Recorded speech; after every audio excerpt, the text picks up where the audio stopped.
네, 안녕하세요. 동감노무사 박하늘입니다. 제 컨텐츠에서 절대 빼놓을 수 없는 것 중에 하나가 바로 이 자동차입니다. 제가 이 차를 지금 구매를 한 지도 벌써 1년이 딱 됐고, 키로수로도 지금 한 3637km 이렇게 찍히는데 아마 영상을 올릴 때쯤에는 조금 더 올라갈 것 같습니다. 직업적으로도 굉장히 외근이 많은 편이라서 종종 유튜브도 이렇게 운전 중에 찍어서 올리는 경우들이 굉장히 많은데, 차에 대한 전문 지식이 없는 소위 말하는 차알못이긴 하지만 데일리로 타고 있는 일반적인 소비자 입장에서 뭐 예전에도 좋은 것들이 계속 장점으로 남아있는 경우들도 있지만 그렇지 않고 좀 아쉬운 점들이 또 발견되는 경우들도 있고, 장점이라고 생각하지 않았는데 오래 타다 보니 괜찮은 것 같다라는 그런 부분도 분명히 있거든요. 그렇기 때문에 롱텀 리뷰라는 컨셉으로 영상을 한번 찍어보는 그런 시간을 갖도록 하겠습니다.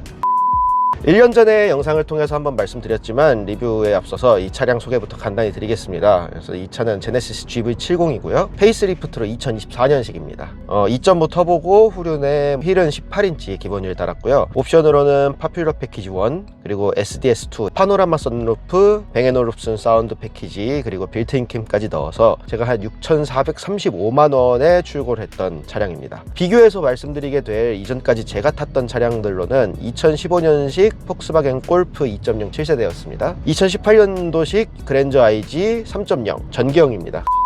제가 잘 타고 다니는 차니까 좋은 점 먼저 말씀드리겠습니다. 첫 번째 장점은 뭉뚱그려서 말씀드리면 공간감이고, 조금 더 구체적으로 말씀드리면은 2인 가족 기준 공간감입니다. 적어도 이 앞쪽에 타는 2명 입장, 그러니까 운전석과 조수석의 입장에서만 보면은 타다 보니까 조금 더 느끼게 된 그런 장점이었습니다. 저는 처음에 와이프가 차를 바꾸고 나서 차가 넓어졌다라고 하길래, 근데 누가 봐도 그랜저가 이 차보다 훨씬 큰 차거든요. 그래서 기분 탓인가 라는 생각을 하기도 했었는데, 저도 그렇게 좀 느껴지기 시작하는 시점이 있더라고요. 재원표를 한번 봤더니 이 차폭에서 오는 이 앞좌석의 공간감만큼은 굉장히 넓다라는 말씀을 좀 드리고 싶습니다. 이게 중형 SUV라 절대 차체 자체가 큰 차량이 아님에도 불구하고 전폭이 1910mm가 나오는데, 제가 원래 탔던 그 그랜저 IG 전기형이 1865니까 훨씬 작고 현행 그랜저도 1900이 되지 않습니다. 그렇기 때문에 SUV라서 차체가 높은 것까지 감안을 했을 때 전반적으로 2인 가족 기준으로는 공간감이 충분하다라는 말씀을 드리고 싶고요. 요거랑 연결되는 단점은 제가 따로 한번 설명드리겠습니다. 두 번째 장점은 이제 시트입니다. 저는 이제 컨비니언스 패키지는 아까 옵션 말씀드릴 때 언급했던 것처럼 예산 문제로는 못 넣었습니다. 그래서 살 때는 조금 아쉽다라는 생각을 좀 했었는데, 막상 오래 타보니까 저처럼 뭐 길게는 하루에 8시간 가까이 운전을 하는 사람 같은 경우에도 충분히 편하게 탈 수 있는 그런 시트이다 라는 말씀을 드리게 됩니다. 제가 심지어 2022년도에 허리디스크 수술까지 했었던 환자 출신이고, 지금도 뭐 엄청 건강하다라고 말하기 좀 어려운데, 프리브 전자제어 서스펜션 이런 것들을 넣지 않은 상태임에도 불구하고 이 차량을 타면서 막 허리가 아프거나, 노무사적으로 말씀드리면은 근골격계 질환 관련된 이런 이슈들은 거의 발생하지 않았다라고 말씀드릴 수 있을 것 같습니다. 근데 다만 이거는 조금 사람마다 다르게 느낄 수 있는 부분이 있다라는 생각이 드는 게요, 이 차량의 시트의 딱 하나의 단점을 여기서 말씀드리면은 이 허벅지 익스텐션이 안 됩니다. 시트 자체가 엄청나게 크다라고 말할 수가 없기 때문에, 저처럼 대한민국 평균 신장 정도 한 172, 3 정도 되시는 분 기준으로 말씀을 드리는 거고, 그게 아니라 막 180 넘어가시고 키가 크거나 덩치가 좀 있으신 분들은 아무래도 똑같은 시트를 사용을 하시더라도 허벅지가 뜬다라는 느낌을 받는다든지 시트 포지션이 좀 애매하다라는 전혀 다른 경험을 하실 수도 있다라는 말씀을 좀 드리고 싶습니다. 그런 분들은 사실 저는 개인적으로는 70이 아니라 80 수준으로 넘어가야 된다라고 말씀도 좀 드리고 싶고요.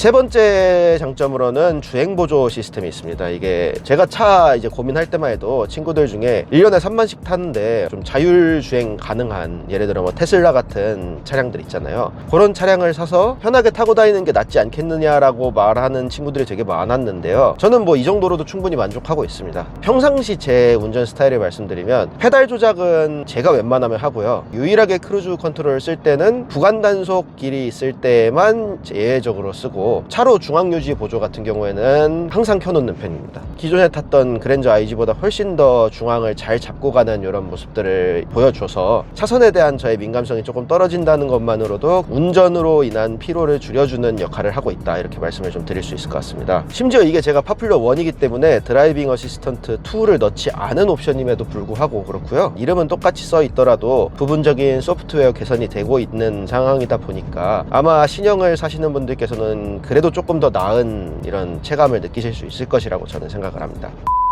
네 번째 장점은요, 디지털 키 2입니다. 뭐 2차반의 장점은 아니고 이 옵션의 장점이라고 말씀드릴 수 있을 것 같은데, 쭉 돌아보면은 첫 차였던 골프는 이제 옛날 구식 스마트 키 있잖아요. 그 딱 누르면은 이제 열쇠 나오는, 그리고 버튼을 눌러서만 되는 이런 스마트 키부터 직전 그랜저를 탈 때에는 카드형 스마트 키를 이제 갖고 다녔습니다. 그래서 그거는 지갑에 딱 넣어놓고 다니까 굉장히 편했는데, 그거랑도 비교할 수 없을 정도로 핸드폰 하나만 들고 다니면 된다라는 게 엄청나게 큰 장점으로 편의성으로 다가오는 것을 당연히 말씀드려야 될 거라고 저는 생각을 합니다. 이게 뭐 어플도 꽤 편해요. 제가 빌트인 캠까지 넣어 놨다 보니까 차량 주변을 갑자기 영상을 켜서 볼 수 있는 경우들도 있고요. 백화점이나 큰 쇼핑몰 같은 데 가면은 지하주차장 어딘가에 대놨다라는 거를 보통 사진으로 이렇게 찍어 두시잖아요. 그런 것들을 알아서 자기가 전송을 해놓기 때문에 여러모로 뭐 실생활에서의 편리성이 굉장히 높다라는 말씀을 드릴 수 있을 것 같습니다. 이제 장점은 충분히 말씀드렸고요. 단점 편으로 넘어가 보겠습니다. 일단 첫 번째로 아쉬운 점은 아까 말씀드렸던 거에서 연장되는데, 공간감 측면에서 앞에 두 자리 말고 뒷좌석 그리고 전체적인 차량의 공간감에 대해서 아쉬운 점이 분명히 있다라는 말씀을 드리게 됩니다. 뭐 뒷자리가 불편하고 그런 건 아니고요. 나름 시트도 어느 정도 젖혀지기 때문에 차량을 탑승해서 다니는 것 자체에 문제가 있는 건 아니지만, 성인 3명이 타기는 좀 특히 불편하고요. 2명이 탄다라고 해도 뭐 키가 한 180, 한 55 이상, 좀 다리가 길고 전체적으로 이제 체구가 크신 분들 같은 경우에는 앞자리를 편하게 맞춰 놓게 되면 뒷자리에 레그룸이 그렇게 많지 않습니다. 그리고 이 헤드룸도 제가 보기에는 좀 상체가 긴 분들 같은 경우에는 조금 불편하게 느끼실 수 있는 부분이 있다라는 생각을 하게 됩니다. 그리고 다른 걸 다 떠나서 일단 트렁크 이슈인데요. 지금은 제가 이제 다시 복귀를 해놨지만은 요 며칠 전에 제가 이제 날씨도 추워지고 해서 윈터 타이어 바꾸고, 제가 또 최근에 이사를 하기 때문에 기존에 보관하고 있던 곳에서 이제 빼려고 이제 타이어를 실었는데, 결국에는 트렁크에만 적재를 할 수는 없다 보니까 뒷자리까지 모두 폴딩 하고서도 겹쳐서 놔야 되는 그런 상황들이 발생했습니다. 친구들 중에 2차로 육아하는 친구들도 있는데, 좀 큰 유모차, 뭐 디럭스라고 하나요? 저는 애를 안 켜서 정확히는 모르겠습니다만, 육아용품을 넣기에도 사실 SUV에 기대하는 공간 적재량 같은 것들이 있는데, 그런 부분들이 굉장히 많이 아쉽다라는 얘기를 많이 들었습니다. 예를 들어 뭐 산타페 이런 차량들은 똑같은 뭐 넓이라고 해도 위로도 이제 직각에 가깝기 때문에 훨씬 더 많이 들어가는데, 이 차는 이제 후면 디자인 때문에 아무래도 좀 약간 쿠페형으로 깎아놓은 부분들이 결과적으로는 위로 쌓는 데 있어서도 좀 불편한 부분들이 있어요. 그런 부분들이 다소 아쉬운 부분이다, 이렇게 말씀드릴 수 있을 것 같습니다. 이제 두 번째 단점은 연비입니다. 사실 제 연비를 말씀드리면은 실제 GV70 차주분들께서는 굉장히 놀라실 수도 있습니다. 장거리를 워낙 많이 타다 보니까 가능한 수치라고 생각을 하는데, 지금 어플상 그리고 트릭 컴퓨터상으로도 확인되는 3만 킬로를 넘게 타면서 기록한 평균 연비가 11.0km입니다. 리터당. 제가 이렇게 살아서 그렇지 보통 한 자릿수가 나오는 게 정상이고요. 어플로만 봐도 제가 상위 0% 차량이라고 아예 대놓고 써있을 정도니까 진짜 특수한 상황이라고 생각해 주셔도 될 것 같습니다. 이 차를 굉장히 시내 용도로만 쓰시는, 도시에서만 사시는 분들께서는 굉장히 불편함을 많이 느낄 수 있다라는 생각이 듭니다. 특히 저처럼 막 고급류 세팅해서 다니시는 분들 같은 경우에는 이게 유류비가 꽤 나오거든요. 뭐 한 달에 한 많으면 60만 원까지도 유류비가 나올 때가 있어요. 뭐 3,500 이 정도 타는 달들이 있거든요. 아무래도 실린더 용량이 크다 보니까 요즘 나오는 이제 다운사이징 엔진들에 비해서 확실히 연비 측면에서 좀 불리한 부분이 있다라는 생각도 들고, 기본적으로 뭐 차체 감량이 잘 이루어지지 않은 플랫폼으로 알고 있어서 더더욱이나 실차주 입장에서는 굉장히 좀 아쉽게 느껴질 수 있다라는 말씀을 좀 드리게 됩니다.